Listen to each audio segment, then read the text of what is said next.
مدني ریاست د قیام دپاره هغه د پاکستان سپریم چې کوم غله د افغانو هغه یې درله په جیل کې بند کړي دي.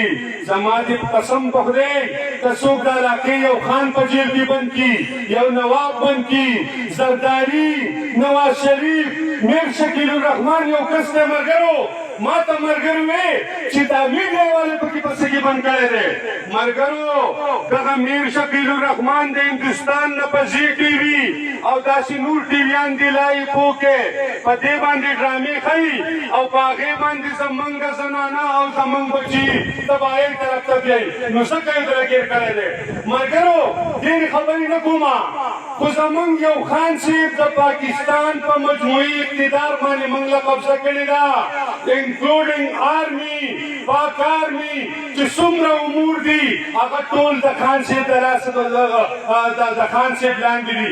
ملګرو او زمونږ سره چې کومې لوکل پارټۍ دي تقریر ختمومه ولې خانې یوه خبره کوم، زمونږ سره چې کومې لوکل پارټۍ دي دلته کې نیشنل پارټي او جماعت اسلامي او جمعیت علماء اسلام او KWP دوی چې د ورځې 15,000 پیرې الیکشنې دوی په اقتدار کې نشي راتلی.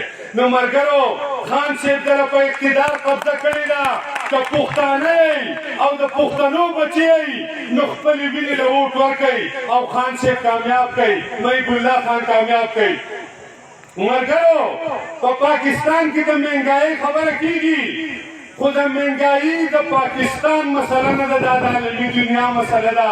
پرون خان صاحب وی دې مهنګایۍ زما خوبونه آرام کړي دي، وی د دې مهنګایۍ د لاسه زه شپه او ورځ ژاړم چې زه به دا مهنګایي په څه طریقه کنټرول کوم. نو انشاءالله العزیز مهنګایي به درته موږ کنټرول کوو. دا مې سره د دې سټیج نه دعوه وعده ده که مهنګایي درته کنټرول نه کړه موږ له به ووټ هم نه راکوئ، خو د خان صاحب ساعت به ورکوئ.